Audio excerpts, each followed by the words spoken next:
The placing of the boy in the cage with a monkey is an outrage.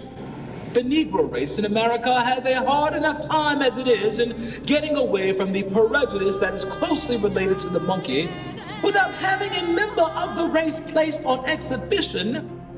Leading men of science from Harvard and Princeton and Columbia University was saying that Africans were midway between an orangutan and a human being. So 100 years later, it should not come as much of a surprise that many people still cling to these notions of European superiority, African inferiority.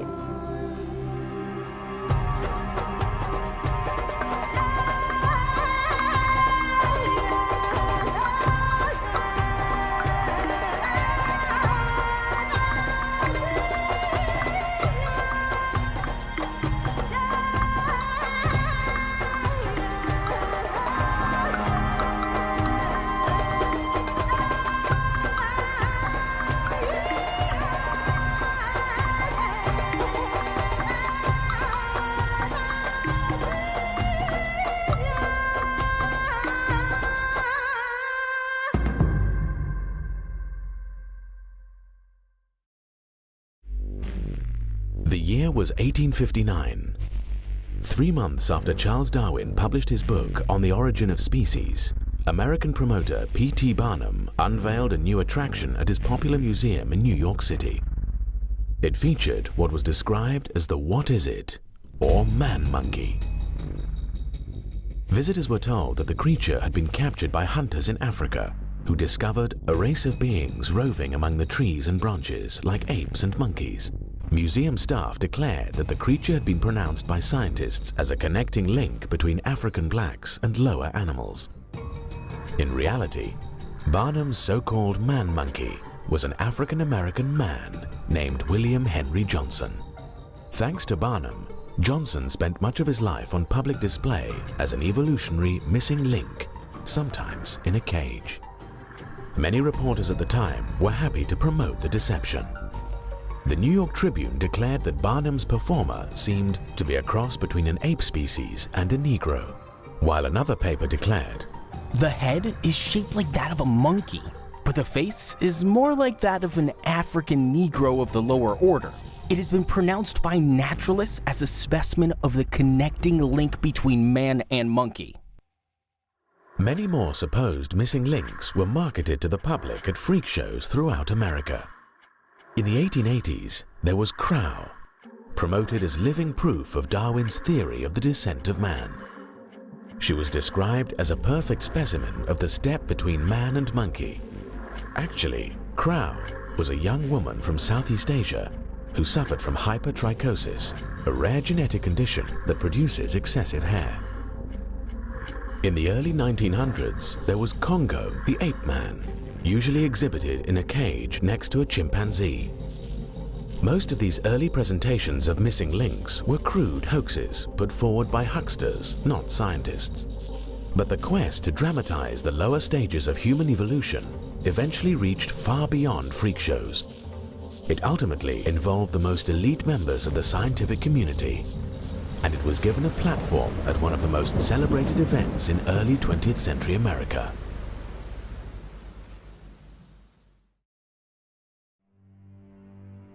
Today, Forest Park in St. Louis is a place for walking, or riding a bicycle, or spending a quiet Sunday afternoon. But more than a century ago, it was one of the most visited locations in the entire United States, the site of the 1904 St. Louis World's Fair. Attracting more than 19 million visitors, the World's Fair was known for its lavish neoclassical buildings, its 22-story-high Ferris wheel, and the public debut of innovations such as the X-ray machine and the ice cream cone. But the fair had a darker side.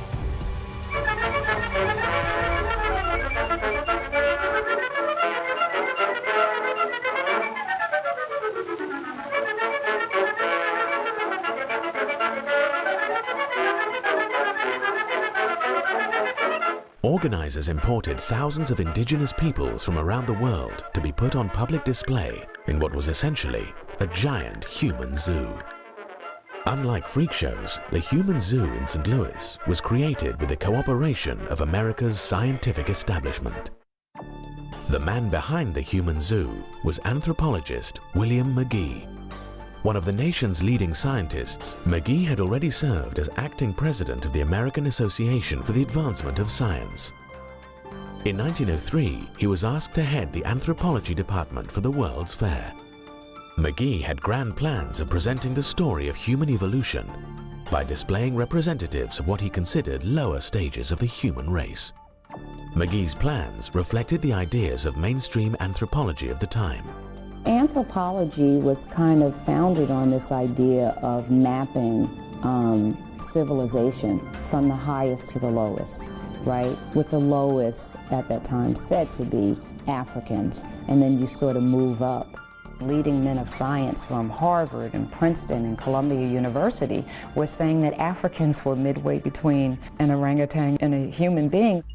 Like many scientists of his day, McGee drew inspiration for his ideas on human development from Darwin's theory that humans had evolved from ape-like ancestors. Darwin's theory provided a template for categorizing Africans as biological inferiors. His impact created a bandwagon effect on many scholars on both sides of the Atlantic. Africans were demeaned with terms like savages and compared to animals. Admittedly, some of these comparisons were used before Darwin, but after Darwin, they increasingly took on the authority of science. Darwin argued that the break in evolutionary history between apes and men came between Africans and Australian Aborigines and gorillas. In other words, he thought blacks were the closest humans to apes. German scientist Ernst Haeckel helped popularize the idea.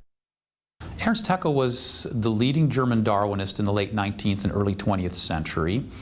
He corresponded extensively with Darwin, and Darwin recognized Haeckel's affinity with his own theory.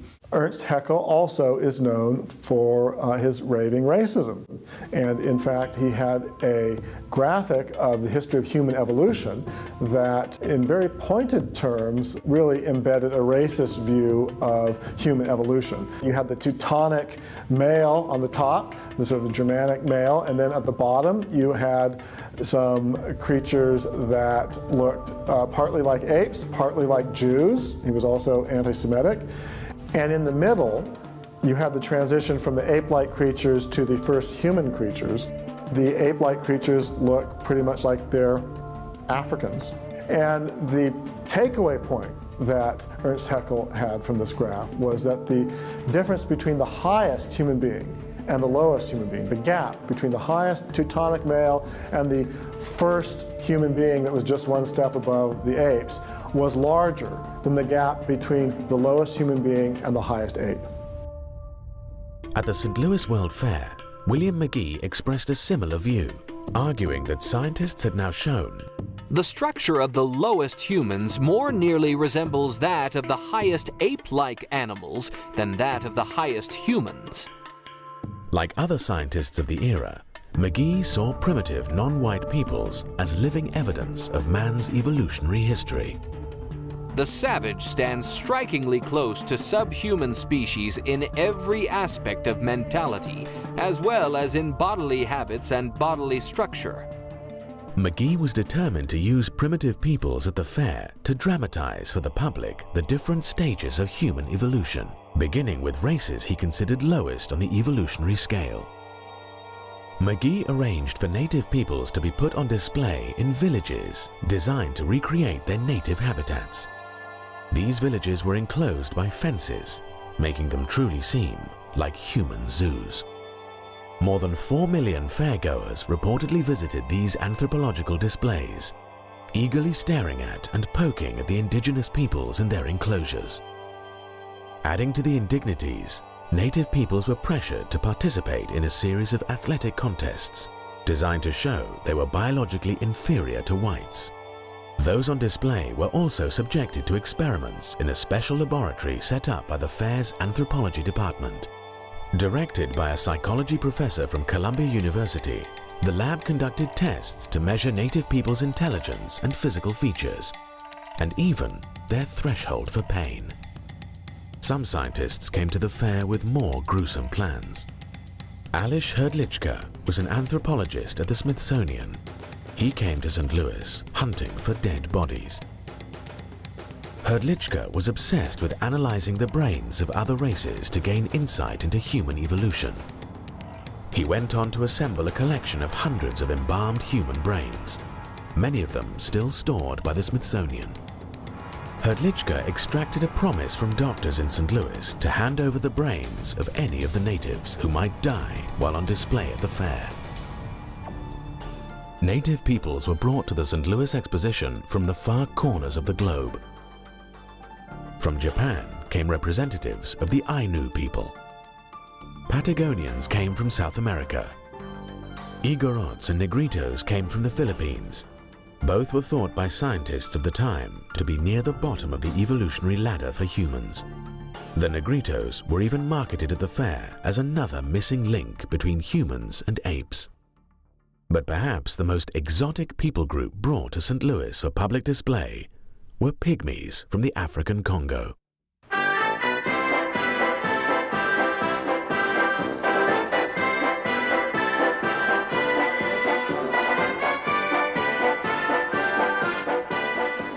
Will the pygmies brought last week to the World's Fair prove Darwin's theory of the missing link?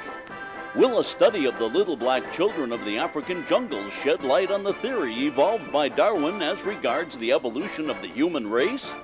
Dr. W.J. McGee, chief of the anthropology department of the World's Fair, is convinced that it will. This is the first time that the Aboriginal people of Africa have been brought to an English-speaking country. This is the first opportunity that has been presented to scientists to study them. Many characteristics were noticed in the pygmies that closely resemble the ape or the simian type. It is believed that the pygmies, who are said to represent the lowest form of human development, are next removed from the simian family. The pygmies appearing at the St. Louis World's Fair had been transported from Africa by former missionary turned explorer Samuel Phillips Werner. Werner had gone to Africa with the explicit goal of finding pygmies to display at the fair. He had gone to the Congo heavily armed, and he had gone hunting for these people he called pygmies, these diminutive people of the Central African forest. The fair's anthropologist William McGee repeatedly compared the pygmies to monkeys and apes. In the journal Science, he even asserted that pygmies were commonly considered to approach subhuman types more closely than any other variety of the genus Homo. They were considered by men of science at that time to be the lowest form of humans, or in some thought they were subhuman. The pygmies were less than thrilled by their welcome at the fair. The Americans treat us as they do our pet monkey. They laugh at us and poke their umbrellas into our faces. They do the same to our monkey. One pygmy at the fair became a special celebrity. His name was Ota Benga. Samuel Werner had purchased him at a slave market. Ota Benga was advertised to fairgoers as the only genuine African cannibal in America today. For a nickel, he would display his pointed teeth that supposedly enabled him to eat human flesh. At the end of the fair, the pygmies returned to Africa with Samuel Werner. But in 1906, Werner brought Ota Benga back to America. It would prove a fateful choice. Samuel Werner returned from Africa to New York City on July the 30th, 1906, arriving on the SS Armenian from Liverpool. He was accompanied by 2 chimpanzees, a snake, a parrot, and 50 boxes of materials from Africa that he hoped to sell to museums. He was also joined by Ota Benga. Werner quickly departed New York, leaving Benga at the American Museum of Natural History in Manhattan. Established in 1869, the museum was already becoming one of the premier scientific institutions in the world. Ota Benga was largely left free to wander the museum's exhibit halls. When Samuel Werner eventually returned to New York, he was fighting off creditors, and the museum wanted him to find new lodgings for Ota Benga. So Werner worked out an agreement to move Ota Benga to the New York Zoological Park, otherwise known as the Bronx Zoo. Spread over more than 260 acres, the Bronx Zoo had been envisioned by its founders as the largest zoo in the world and the grandest zoological establishment on Earth. The zoo was directed by William Temple Hornaday. A noted zoologist, Hornaday formerly worked at the Smithsonian, and he had already founded the National Zoo in Washington, D.C. Overseeing Hornaday was an executive committee chaired by Henry Fairfield Osborn, a distinguished professor at Columbia University. Hornaday and Osborn had dreams of exhibiting more than just animals at their new zoo. Both wanted to install Native Americans on zoo grounds, with Osborn promising that one day the Indian and his teepee would take their place next to the Zoological Park's buffalo. Now they had their chance to put their first human on display.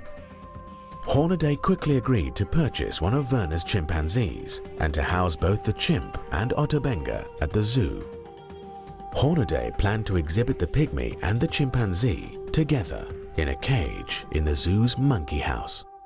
It was presented as science, not as a circus act, because these were men of science who were doing this. Ota Benga went on display in the monkey house on Saturday, September the 8th, 1906. The next day, a sign was placed on the cage explaining the new exhibit. The African Pygmy, Ota Benga. Age 23 years. Height 4 feet 11 inches. Weight 103 pounds. Brought from the Kasai River, Congo Free State. Exhibited each afternoon during September. Thousands of New Yorkers came to stare and laugh and debate the meaning of the display. Is it a man? Some of them wondered. Newspaper coverage brought even more people, and in just a few weeks, the zoo drew nearly 250,000 visitors. But the notoriety also brought controversy. New York's clergy, in particular, were horrified at what they saw as a dehumanizing spectacle. First to speak out was the Reverend Robert Stewart MacArthur, pastor of the city's Calvary Baptist Church, one of the largest Baptist congregations in America. The person responsible for this exhibition degrades himself as much as he does the African. Instead of making a beast of this little fellow, he should be put in school. Ministers from New York's African American community soon organized a protest committee. After visiting the zoo and seeing Benga for themselves, they were horrified. They thought it was outrageous. They clearly saw a human being who appeared to be afraid, who was being heckled and jeered at and things thrown at him, and he was being, debased on the hallowed grounds of the New York Zoological Society in New York City. The ministers demanded that Ota Benga be taken off display and be offered an education. James H. Gordon, superintendent of the Howard Colored Orphan Asylum in Brooklyn, appealed to the zoo to end the spectacle. If Professor Werner found difficulty in disposing of the boy, why did he not apply to us? We would have seen that he was well cared for. Gordon also denounced the way the young African was being used as a prop to prove Darwinian evolution. This is a Christian country, and the exhibition evidently aims to be a demonstration of the Darwinian theory of evolution. The Darwinian theory of evolution absolutely is opposed to Christianity, and a public demonstration in its favor should not be permitted. Neither the Negro nor the white man is related to the monkey. Such an exhibition only degrades a human being's manhood. We do not like this exhibition of one of our race with the monkeys. Our race, we think, is depressed enough without exhibiting one of us with the apes. We think we are worthy of being considered human beings with souls. Samuel Werner tried to deflect the criticism, denying that he put Ota Benga on display to show that he was somehow subhuman. If Ota Benga is in a cage, he is only there to look after the animals. Zoo director Hornaday meanwhile declared that the black minister's protest was ridiculous. Though a believer myself in the Darwinian theory, I had no idea of using the exhibition to enforce it. The boy is on exhibition simply because the public wishes to see him. He is well treated and happy. To say that the boy is placed in the cage to show his similarities to the monkey is nonsense. He is much more intelligent than many white men whom I have known. Hornaday made clear that he wasn't about to shut down the popular exhibit. The exhibition shall certainly be continued, unless the directors of the park decide otherwise. But the leaders of the New York Zoological Society were pleased by the display. Henry Fairfield Osborn even congratulated Hornaday for the excellent press coverage, commenting that Benga is certainly making his way successfully as a sensation. Spurned by Hornaday, the African-American ministers decided to appeal to George McClellan Jr., the Democratic mayor of New York. McClellan was the son of the controversial general during the Civil War who had tried to unseat Abraham Lincoln in the presidential election of 1864. The elder McClellan openly confessed that he was prejudiced in favor of the white race and said that he couldn't learn to like the odor of either billy goats or Negroes. The younger McClellan now refused to even meet with the African-American ministers, sending out an assistant with a dismissive note referring them to the New York Zoological Society. The ministers then went to see Madison Grant, the Zoological Society's secretary. Grant was a prominent member of New York Society. A graduate of Yale, he received a law degree from Columbia. He was also a trustee of the American Museum of Natural History, a counselor of the American Geographical Society, and a founder of the Bronx Zoo. It would have been hard for the ministers to find someone less sympathetic. Grant was an open racist who thought blacks were an inferior race and regarded those who had parents of different races as mongrels. Within a decade, he would write The Passing of the Great Race, a book which championed Nordic supremacy and keeping blacks subservient to whites. The book was reportedly praised by Adolf Hitler as his Bible. Grant also rebuffed the ministers. So did the city's most prominent newspaper, the New York Times, which professed to be puzzled by the anger of the protesters. We do not quite understand all the emotion which others are expressing in the matter. Describing African pygmies as very low in the human scale, the Times made clear that it viewed pygmies as less than fully human. Whether they are really closer to the anthropoid apes than the other African savages, or whether they are viewed as the degenerate descendants of ordinary Negroes, they are of equal interest to the student of ethnology and can be studied with profit. The editors at the Times thought it absurd to make moan over the imagined humiliation and degradation Ota Benga was suffering. In fact, they claimed the pygmy was probably enjoying himself. The suggestion that Benga should be placed in a school instead of a cage ignores the high probability that school would be a place of torture to him, and one from which he could draw no advantage whatever. The idea that men are all much alike except as they have had or lacked opportunities for getting an education out of books is now far out of date. After African-American ministers criticized the zoo for trying to use Ota Benga to prove Darwinian evolution, the New York Times weighed in again.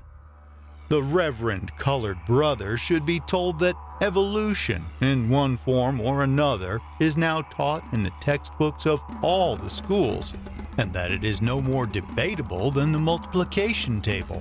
As protests continued, increasingly rowdy crowds came to the zoo in order to visit the pygmy. On Sunday, September 16th, 40,000 people converged on zoo grounds to see the city's newest sensation.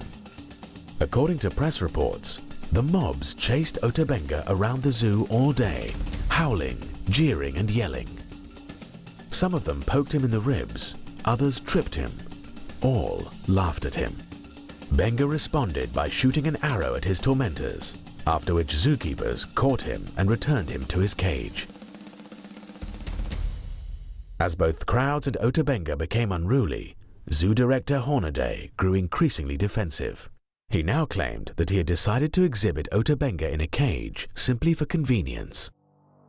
We have no platform that we could place him on, and this big open-air cage was the best place we could find to put him where everybody could see him. Eventually, the continued controversy made Hornaday want to wash his hands of the whole affair. Ultimately, an agreement was reached to move Ota Benga to the Howard Colored Orphan Asylum and later to a seminary in Lynchburg, Virginia. There, nearly 10 years later, Ota Benga shot himself to death.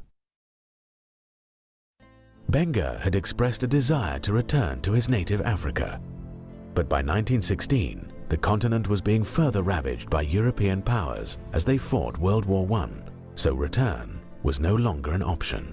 I think the hopelessness of it all, the trauma he had sustained, the loneliness, and I can't even imagine. He had no idea what had become of his people, if his village was still even there. So it's not hard to imagine the myriad reasons why he would have sunk into this deep depression and that ultimately caused him to take his life. In one final indignity, the New York Times published an obituary assuring readers that during Ota Benga's stay in their city, he was actually an employee of the Bronx Zoo who had been hired to feed the apes. According to the Times, it was this employment that gave rise to the unfounded report that Ota Benga was being held in the park as one of the exhibits in the monkey cage.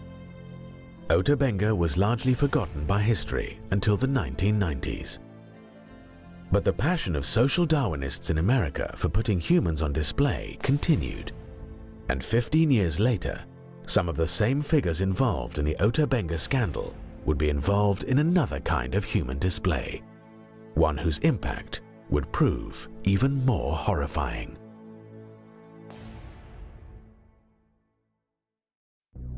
In September of 1921, leading scientists from around the globe gathered at the American Museum of Natural History in New York City for the Second International Congress of Eugenics. Eugenics was the science of breeding better people. The term had been coined by Charles Darwin's cousin, Francis Galton, but Darwin himself helped lay the groundwork for eugenics in his book, The Descent of Man. According to Darwin, human beings developed through a long and cruel process of natural selection or survival of the fittest. Less fit organisms died, leaving more capable organisms to reproduce and flourish. It was this ruthless process of elimination, not the foresight of a designer, that had propelled human beings to the top of the evolutionary ladder. But Darwin worried that modern society was now doing its best to undermine natural selection. We civilized men do our utmost to check the process of elimination. We build asylums for the imbecile, the maimed and the sick. We institute poor laws, and our medical men exert their utmost skill to save the life of everyone to the last moment. There is reason to believe that vaccination has preserved thousands who, from a weak constitution, would formerly have succumbed to smallpox. No one who has attended to the breeding of domestic animals would doubt that this must be highly injurious to the race of man. Hardly anyone is so ignorant as to allow his worst animals to breed. A kindly man, Darwin was troubled by the implications of his theory for society. But his followers had a solution. They thought they could apply Darwinian selection rationally and humanely through the science of eugenics, which became known as the self-direction of human evolution. Eugenics was eagerly embraced by America's scientific elites. Sometimes today it's argued that eugenics was just fringe science, just a few people believed in it, and of course we don't believe in it now. That ignores the fact that for decades, eugenics was what could be called the consensus view of the scientific community. The Eugenics Congress at the American Museum of Natural History drew scientists from America's top research institutions, including Harvard, Yale, MIT, the Smithsonian, Ohio State, UC Berkeley, and the University of Texas. Participants included inventor Alexander Graham Bell and Charles Darwin's own son, Leonard, who lashed out at the threat biological defectives pose to modern society. Scientists were welcomed to the Eugenics Congress by then-president of the American Museum of Natural History, Henry Fairfield Osborn, who had been involved in the display of Ota Benga at the Bronx Zoo. A future head of the American Association for the Advancement of Science, Osborn had become one of the most celebrated scientific champions of evolution in America. Soon he would become embroiled in a controversy with politician William Jennings Bryan over a fossilized tooth discovered in Nebraska. Osborn insisted that the tooth supplied irrefutable evidence of the existence of man-like apes in ancient North America. To his embarrassment, the tooth later turned out to be part of an extinct pig. At the Eugenics Congress, Osborn told scientists that eugenics was essential to the future of human evolution. To know the worst as well as the best in heredity, to preserve and to select the best, these are the most essential forces in the future evolution of human society. Osborn also attacked racial intermarriage. 500,000 years of human evolution have impressed certain distinctive virtues as well as faults on each race. Put 3 races together, you are likely to unite the vices of all 3 as the virtues. Osborn argued that racial groups should be studied to determine what tasks each race is best fitted to accomplish. But it was clear that he already thought he knew the proper place of non-whites. If the Negro fails in government, he may become a fine agriculturalist or a fine mechanic. The American Museum of Natural History accompanied the Eugenics Congress with a major museum exhibition designed to sell eugenics to the American public. Participants included America's top publishers, insurance companies, government agencies, and private groups like the American Red Cross. As many as 10,000 people attended the special exhibition. There were no live humans put on display at the eugenics exhibit, but it was still a kind of human zoo. It put human racial groups under the microscope to judge their worth to society. There were displays highlighting differences between black and white babies in the womb, displays comparing the mental stamina of different races, displays reporting on the capabilities of immigrants, and displays showcasing equipment for measuring human intelligence and other features. There also were displays about the human brain. One compared the brains of criminals and non-criminals. But the most extensive brain display was created by anthropologist Alois Hrdlicka from his growing collection of embalmed brains. Hrdlicka left his original specimens stored in jars at the Smithsonian, but he brought gelatin models of the embalmed brains of apes and 3 races of humans. Hrdlicka's presentation filled 7 separate display cases. It also included a series of skulls from Native Americans. The skulls purported to show that Native American brains revealed primitive features from earlier stages of evolution.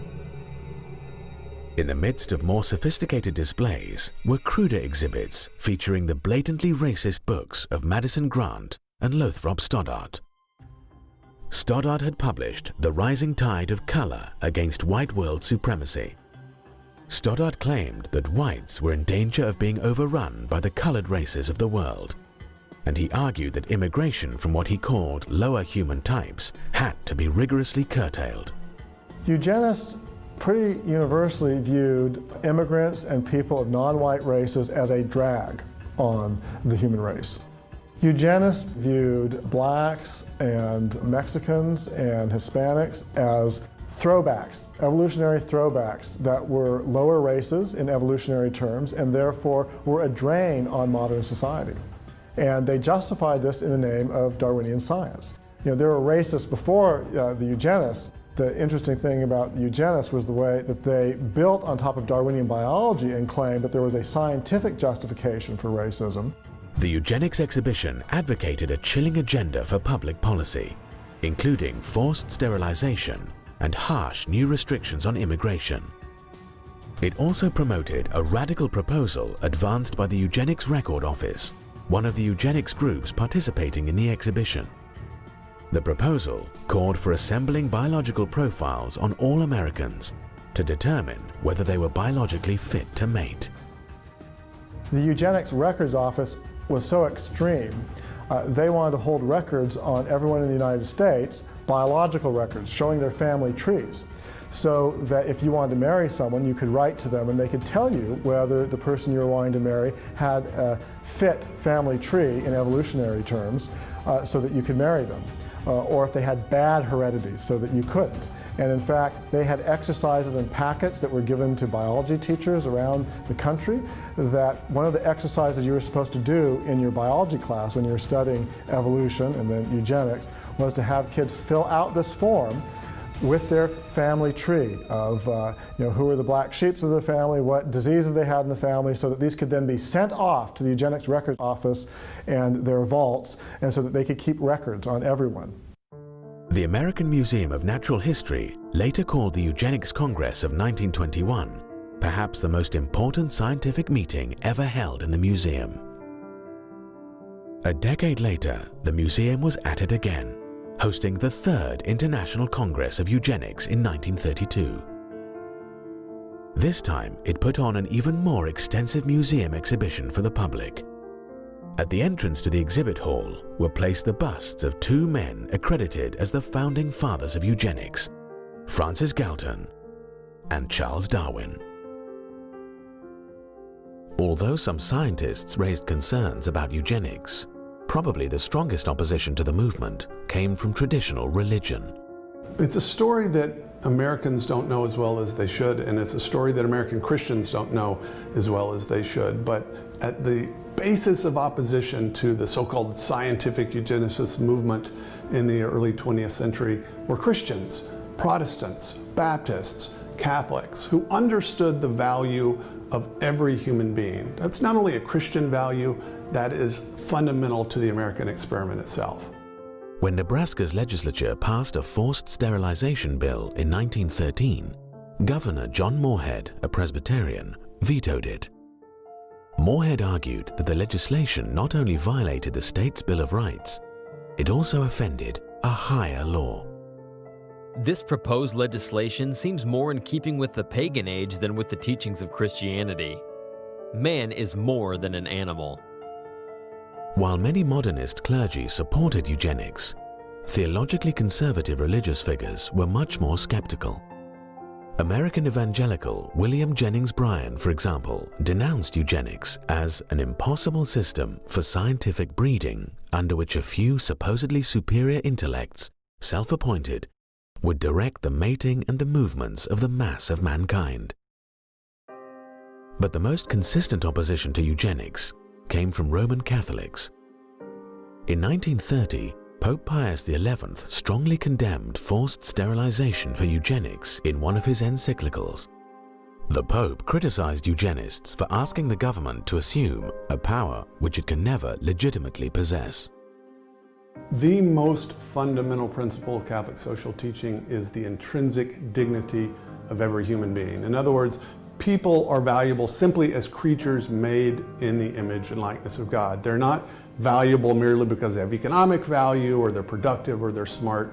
They have value in and of themselves as spiritual creatures made in God's image. That idea obviously contradicts the fundamental principle of eugenics, which is through either passive or active means to favor particular ethnic groups over others.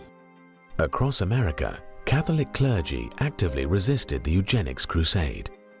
In Louisiana, the Catholic Church played a key role in preventing the passage of a sterilization law.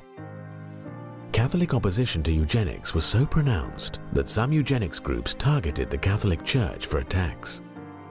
The Human Betterment Foundation in California was dedicated to promoting eugenics through forced sterilization. Its president, E.S. Gosney, lashed out at Catholic efforts to block sterilization laws. Every legislature considering a sterilization bill in the United States is visited by representatives of the bishop or archbishop who lay down the law of Rome to those willing to accept it. The henchmen are prompt to fall in line. Gosney suggested that the Catholic Church should be asked to pay for Catholics who aren't sterilized. If Catholics do not want their feeble-minded communicants sterilized, it would seem more logical to ask them, as Hitler has done in Germany, to keep these feeble-minded segregated at their own expense, in order that the American Commonwealth may be subjected to no unnecessary damage from the presence of a great body of defectives, who increase the amount of human misery, contribute largely to the ranks of the delinquent and criminal, augment the tax burdens, diminish the efficiency of industry, and dilute the quality of American citizenship. The eugenics movement and the supporters of eugenics in the early 20th century actually tried to make an anti-Catholic campaign part of their public argument. On the one hand, they claimed that their ideas were based firmly in natural science, and yet they actually ran a public campaign that was anti-religious. You get the impression that there was something more than simple empirical science at stake in the debate. Despite opposition from Catholics and others, the American eugenics movement continued to flourish in the years leading up to World War II. The eugenics movement eventually led to the forced sterilization of more than 60,000 people in America. Compulsory sterilization in the name of eugenics was ultimately upheld by the United States Supreme Court in a decision that declared, 3 generations of imbeciles are enough. Many of those sterilized would not be considered mentally handicapped today.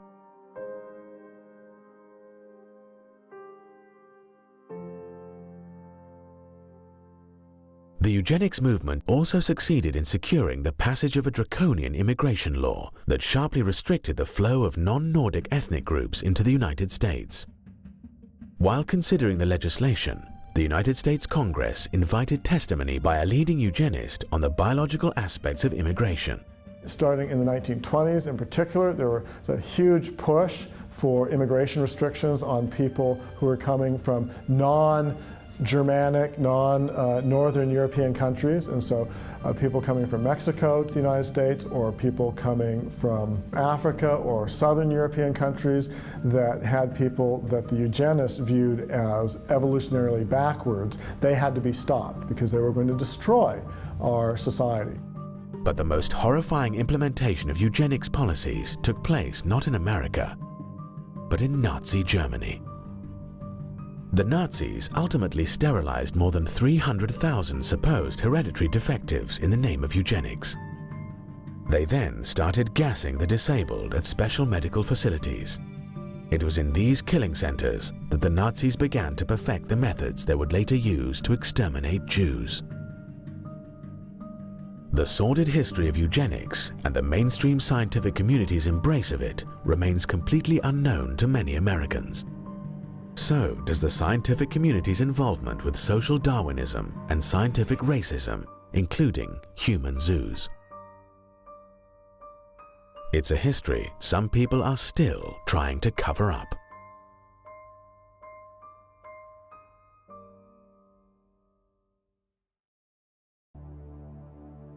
Geneticist James Watson won the Nobel Prize for co-discovering the structure of DNA. But in 2007, he sparked outrage when he suggested that African blacks were genetically inferior to European whites. Echoing the arguments of scientific racists from the past, Watson claimed that black inferiority was due to evolution. There is no firm reason to anticipate that the intellectual capacities of peoples geographically separated in their evolution should prove to have evolved identically. James Watson. Watson was widely condemned for his comments, both inside and outside of the scientific community. It was an indication of how times have changed. But although scientific racism no longer receives support from mainstream science, many in the scientific community remain reluctant to honestly discuss the past. Sharon Weston Broome is mayor of Baton Rouge, Louisiana. In 2001, she was a member of the Louisiana House of Representatives when she proposed a resolution to encourage teaching students about the history of scientific racism. The resolution highlighted Darwin's views on race, as well as how his views had been exploited by other scientists, such as Ernst Haeckel, to promote racism. The resolution also encouraged teaching students more recent scientific findings supporting racial equality. I'm not asking you to take evolution out of the school. I am merely asking the legislature, the State Department of Education, the Board of Regents, and the state university systems that they be made aware that Darwin promoted the justification of racism in his definitive works on the origin of species by means of natural selection and the descent of man. I certainly understand that racism was in effect before Darwin. This has never been denied.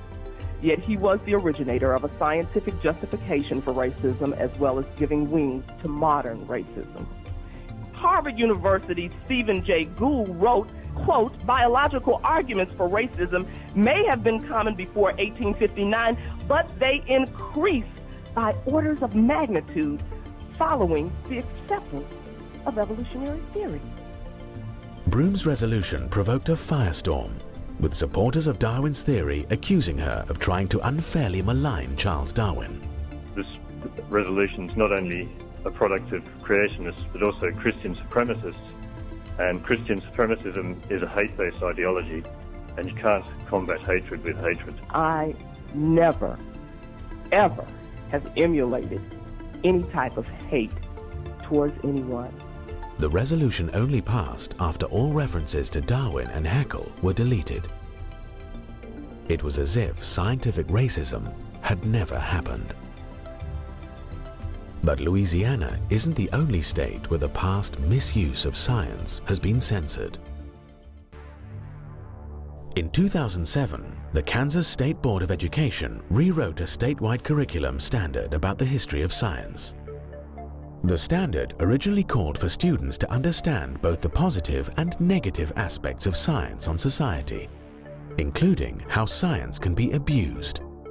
As examples of the abuse of science, the original standard cited the eugenics movement, scientific racism, and the infamous Tuskegee syphilis experiment, where government researchers left poor black men untreated for syphilis in order to observe the progression of the disease. The Kansas Board of Education revised the curriculum standard to eliminate any study of the abuses of science. Now students would only learn about how science had improved society. The original standard did not mention Darwin or Darwin's theory. That did not stop proponents of rewriting the standard from claiming they were defending the teaching of evolution. But public officials aren't the only ones who have tried to cover up the history of scientific racism. Some of the institutions most involved in promoting scientific racism in the past are still suppressing their own history. The American Museum of Natural History remains one of the world's leading science museums, but to this day, it has never apologized for the role it played in promoting the international eugenics movement. It has also tried to downplay the role of scientists in promoting scientific racism. In 2005, the museum mounted a major new exhibition on the life and legacy of Charles Darwin. The exhibition is still available today as a traveling exhibit. The exhibit contains a section on social Darwinism that fails to acknowledge any involvement by the scientific community in either eugenics or scientific racism. Even more glaringly, the exhibit also fails to disclose the museum's own role in promoting social Darwinist policies like eugenics. According to the current exhibit, social Darwinism had no real connection with either Darwin or science. The fact of the matter is that if you read the scientists of the day in the late 19th and early 20th century, many of them were promoting racism and even racial extermination, extinction of races. They were promoting the gaining of living space. They were promoting competition, the things that we know of as social Darwinism. These were things being promoted by Charles Darwin himself to some degree, many other leading biologists, Ernst Haeckel in Germany, and many others. You could go on. And by the 1920s and 30s, they were becoming very prominent. If you look especially in the field of anthropology and evolutionary anthropology, many of them were promoting social Darwinism. This was not just an idea of some cranks or some political people that didn't really understand the science. This was an idea that was very prominent in scientific circles. Officials at the American Museum of Natural History declined a request to be interviewed for this documentary. Their stated reason was that filmmakers were unable to purchase $2 million in insurance. The museum also turned down repeated requests to answer questions about its history and writing. Officials at the Bronx Zoo are likewise skittish when it comes to discussing its display of Ota Benga. They also refuse to be interviewed. And if you visit the zoo today, you won't find any remembrance of what happened to Ota Benga. Instead, what they've done is they've closed off the monkey house. So where Ota Benga was housed, the public could not even see it now. And they have just not had any comment whatsoever. It's as if zoo officials hope that Ota Benga and the scientific racism that dehumanized him will stay forgotten. Others seem to share the same hope. But some things should never be forgotten, because things that are forgotten have a way of coming back. Nazis scum! Off our streets! Nazis scum! Off our streets! The recent resurgence of white supremacist groups in America has raised chilling echoes of the past. Evolutionary arguments for racism that were rejected by the scientific community are now being resurrected by modern racists. In 2009, white supremacist James von Brunn drove to the Holocaust Museum in Washington, D.C., where he fatally shot an African-American security guard. Von Brunn had published a manifesto arguing that crossbreeding whites with species lower on the evolutionary scale diminishes the white gene pool while increasing the number of mongrels. Richard Spencer is a leader of the so-called alt-right.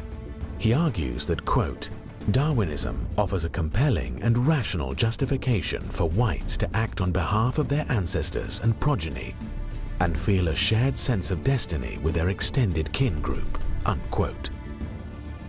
In a 2017 study, more than 400 self-identified members of the alt-right revealed that they view blacks, Mexicans, and other racial and ethnic groups as less evolved and closer to humans' ape-like ancestors than whites.